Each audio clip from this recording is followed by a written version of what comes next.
Today, we are going to be talking about very important things every investor needs to do right after purchasing real estate property that they're going to rent out.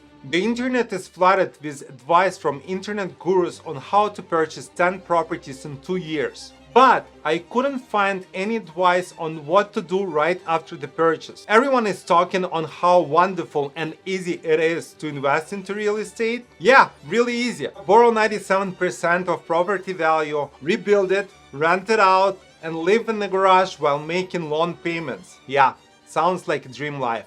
That's what she said! A friend of mine just recently purchased an investment property that he intends to rent out, and while talking to him, I quickly realized that the guy has a very steep learning curve ahead of him, to say the least. So in this video, I'll lay out several things that are pretty important during the first year. Some of them are really crucial from day one. By the way, my name is Felix, I survived my first video, and just to be clear, I'm not real estate expert, I'm not online guru who is going to sell you courses on how to get rich quick. I just happen to know a thing or two about dealing with properties and tenants just because I was doing it for the past 20 years or so. Okay, let's get to business. Previous owner. After purchasing a property, everyone treats it like an asset, but the fact is, the moment you get the keys to the property, it becomes a huge liability. And who knows the most about the property? The previous owner. So, during inspection period, try to find as much as you can about the property from its owner. The more information you get upfront and for free, the less time and resources you'll be wasting later after the purchase. And trust me, that adds up fast. So, the most important one, number one, is property insurance. The moment you sign the title policy, the property must be insured. If you finance the purchase, the bank probably required it before the closing. But if no one told you, let me be the first one to say it, you must have coverage on day one.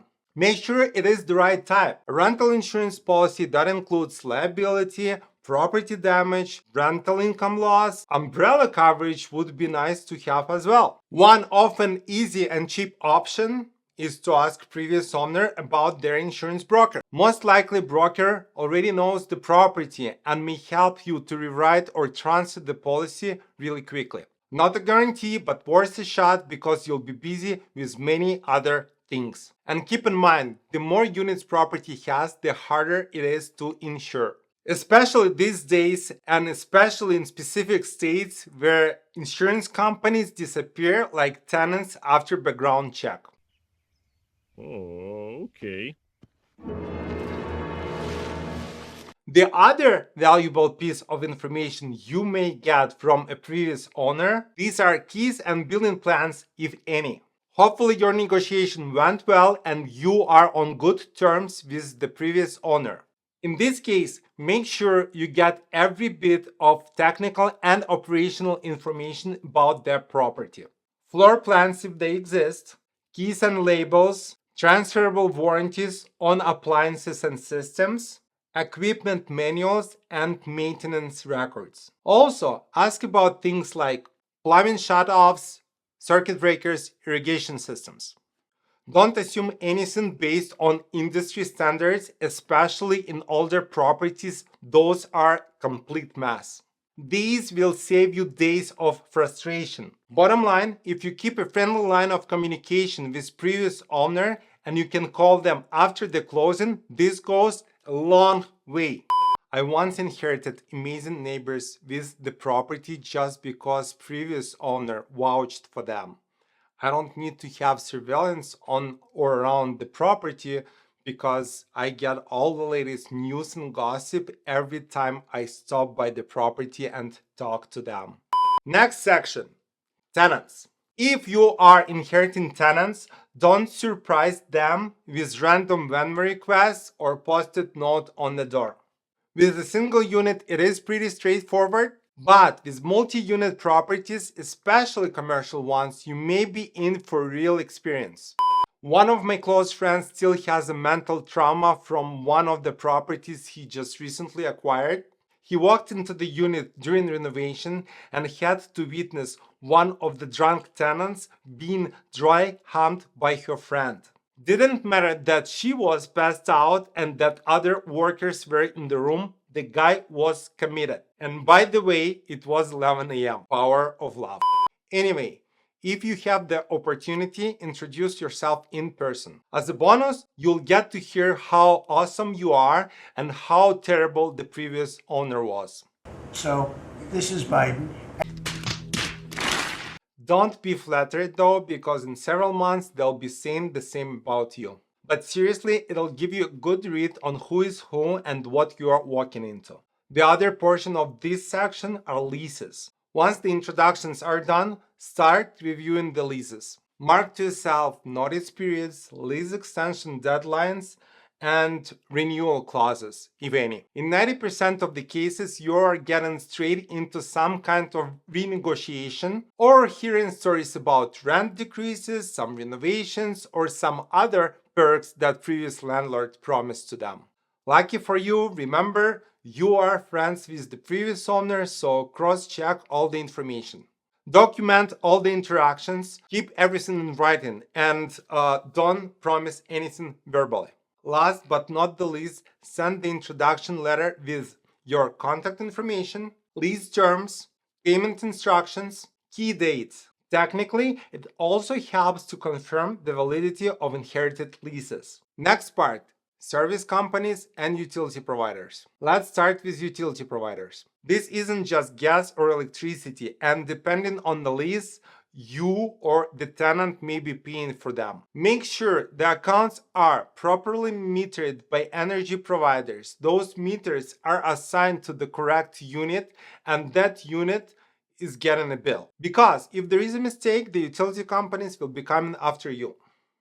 Happened to me even though our company was not on the billing notice and we haven't received a single one of them from utility provider. They just decided, well, you own the building, so you are responsible.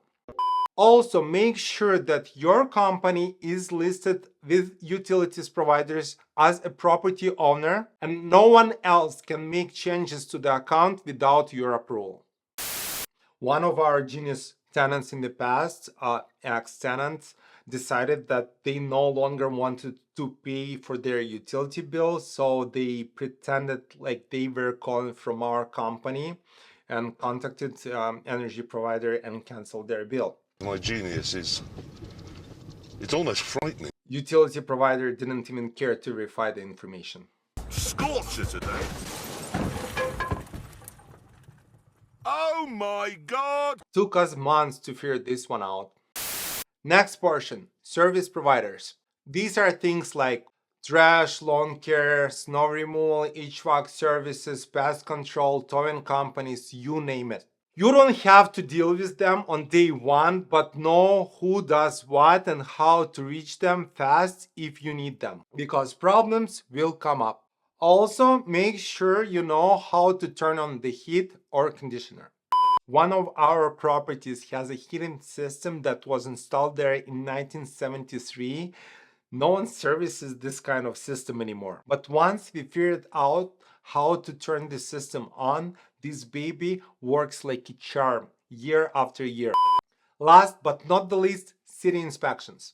This part is just as important, especially for commercial or mixed-use type of properties. You will be dealing with city planners, inspectors, zoning departments, licensing offices. Make sure you know what the property requires legally, because now that the deed is in your name, all these lovely city letters and fines are headed your way. First steps with the city: contact the city about next fire inspection, check if your rental license is current and valid, make sure that the tenants' businesses are properly licensed with the city as well. In this case, each violation with the city may revoke your rental license. And this is not the best for your cash flow, especially on investment property. I said it in my last video and I'll repeat it here again. Be polite every time you talk to each city hall representative or inspector. Be polite to everyone. As a bonus, every commercial tenant needs to have their business license from the state as well, so make sure you verify that if you happen to look for a new business tenant. Some say real estate is exciting. Big move, financial freedom, life-changing opportunity, private jets, margaritas by the beach. But honestly, you can get there faster by just dreaming about it. It is not a marathon, it is an ultra marathon. Just the one where you don't know where the finish line is. So, if you're thinking about buying your first property or just became a landlord, comment below. Let me know what questions you have and what you want to get covered next. Don't let these topics live in your head rent-free. Keep your chins up, and I'll see you in the next one. Bye-bye. Year. Mwah.